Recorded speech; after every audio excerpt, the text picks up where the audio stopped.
আসসালামু আলাইকুম এভরিওয়ান। আশা করি আপনারা যে যেখানে আছেন ভালো আছেন, সুস্থ আছেন। আল্লাহর রহমতে আমরাও ভালো আছি, সুস্থ আছি।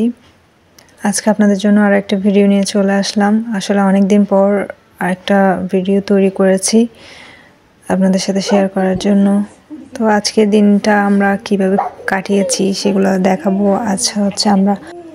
আজকে আমরা নতুন বাসা দেখতে গিয়েছিলাম। আসলে আমরা এই বাসাটা চেঞ্জ করব। এখানে কিছু কাজ সরকারি কিছু কাজের কারণে আমাদের এই বাসাটা চেঞ্জ করে দিতে হচ্ছে। রাস্তার কাজ চলবে সেজন্য। তো আমরা একটা বাসা দেখেছি, সেটা অবশ্য অ্যাডভান্সও করে দেওয়া হয়ে গেছে। তারপর আমরা দেখতে গিয়েছিলাম। আসলে আরাদের বাবা দেখে নিয়েছে।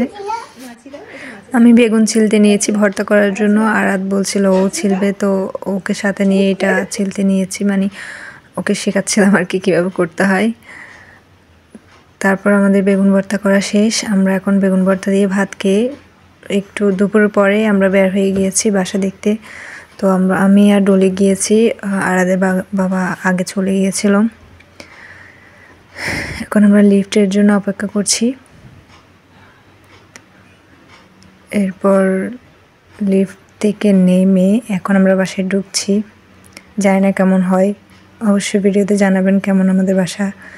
সো আমরা এখন ঢুকেছি এখানে।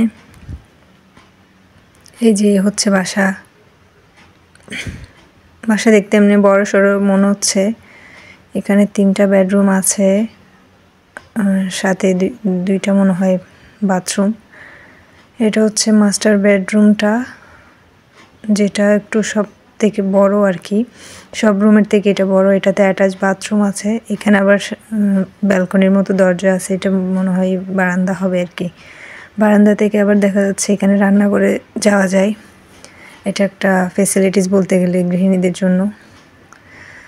আরেকটা মেইন সমস্যা হচ্ছে বাসাটা অনেক ময়লা হয়ে গিয়েছে, প্রচুর পরিমাণে এখানে ময়লা দেখা যাচ্ছে। এগুলা অনেক বেশি পরিষ্কার করতে হবে, যেটা আমাদের বাসাতে ঢোকার অনেক আগেই পরিষ্কার করা লাগবে। এখানে একটা বাথরুম দেখা যাচ্ছে রান্নাঘরের পাশে, ছোট একটা বাথরুম দিয়েছে। এরপর হচ্ছে এটা হচ্ছে আরও একটা বেডরুম। এটা ড্রয়িং ডাইনিং রুমের সাথেই আছে। এই রুমটার মধ্যেও দেখা যাচ্ছে আলমিরা দেওয়া আছে ওয়ালের সাথে। মাস্টার বেডরুমের মধ্যেও ছিল আলমিরা, তো এটাতেও আছে। মনে হচ্ছে সব রুমে থাকবে। এরপর থার্ড যেই বেডরুমটা আছে সেটার মধ্যে যাচ্ছি আমরা। ডলি আমাকে দেখাচ্ছে যেমন কি এটা ও আগে থেকে দেখে নিয়েছে মনে হচ্ছে যেভাবে দেখাচ্ছে। এখানে দেখা যাচ্ছে অনেক সুন্দর একটা ক্যাবিনেট আছে। এটা ওয়ালের সাথে অ্যাটাচ করা, খুব সুন্দর এটা। আর সাথে এখানে আলমিরাও আছে। এই রুমটা কিন্তু একটু আলো বারান্দার মতো করে দিয়েছে, একটু আলো প্রবেশ করছে বেশি করে। সো এই 3টা হচ্ছে আমাদের মূলত বেডরুম। এখান থেকে বাইরের যে ভিউটা খুব সুন্দর লাগছিল আর কি। আমি তাই এখানে কিছুক্ষণ একটু থাকিয়েছিলাম। এরপর আমাদের বাসা দেখা শেষ, আমরা বের হয়ে গিয়েছি। আমি আর ডলি স্ট্রিট ফুডের ওখানে গিয়ে দেখলাম কিছুই ভালো লাগছে না, তো ভাবলাম একটু ভেলপুরি খাওয়া যাক। ভেলপুরি খাওয়া শেষ, এখন আমরা প্রায় সন্ধ্যা হয়ে গিয়েছে। আমরা বাসায় চলে আসছি। দেখুন রাস্তাঘাট পুরো অন্ধকার হয়ে গিয়েছে। বাসায় আস্তে আস্তে আমাদের মাগরিবের আজান দিয়ে দিয়েছিল। তো এসে আমরা বিকেলের নাস্তা রেডি করছি। আরাদ আমাদেরকে হেল্প করছে। আসলে আরাদ ঘুম ছিল, সেজন্য ওকে নিয়ে যায়নি। আমরা আস্তে আস্তে দেখলাম যে ও উঠে গিয়েছে। তো এখন ওকে করে সাথে নিয়ে আমরা নাস্তা রেডি করছি।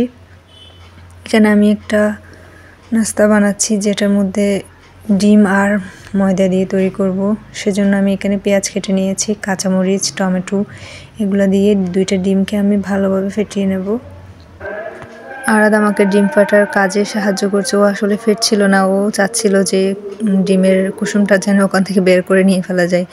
যাই হোক, আমাদের ডিমটা ফেটানো শেষ। এখন আমি এখানে কিছু রুটি বেলে নিব। আগে থেকে আমি ডো করে রেখেছিলাম। এখন সেটা একটু সফট হয়েছে যখন, এটাতে আমি ছোট ছোট করে রুটির মতো করে তৈরি করে নিব। এটা একদম ইজি প্রসেস, তবে একটু সাবধানে করতে হবে।